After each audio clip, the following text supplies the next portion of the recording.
رسولی مهربانی ها محمد رسول الله رسولی مهربانی ها محمد رسول الله محمد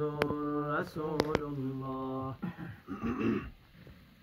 محمد سروری عالم محمد رهبری آدم محمد شد رسول الله گواهی او همه دنیا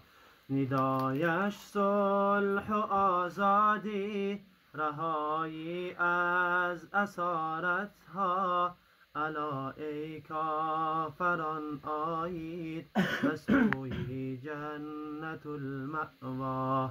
رسولی مهربانی ها محمد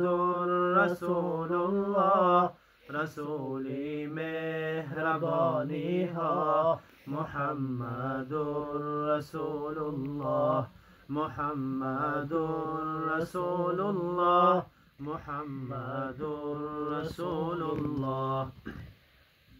شعاری اشهد ان محمدا رسول الله بود هر روز و شب وردی زبانی مؤمنی پویا شود اصحاب و یارانت فدایت یا رسول الله سر اسماعیل به قربانت هزاران جانی به پروا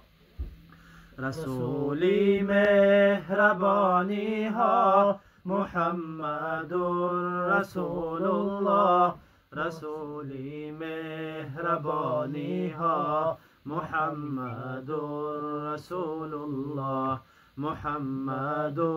رسول الله محمد رسول الله اگر کافر زنادانی روا دارد جسارت را وگر داند مقامت را رها سازد اهانت را مگر آن کس که چشمی او مثالی بولهب کور است بگو تبت یدا بر او درک مأوای او بادا رسولی مهربانی ها محمد رسول الله رسولی مهربانی ها محمد رسول الله محمد رسول الله محمد رسول الله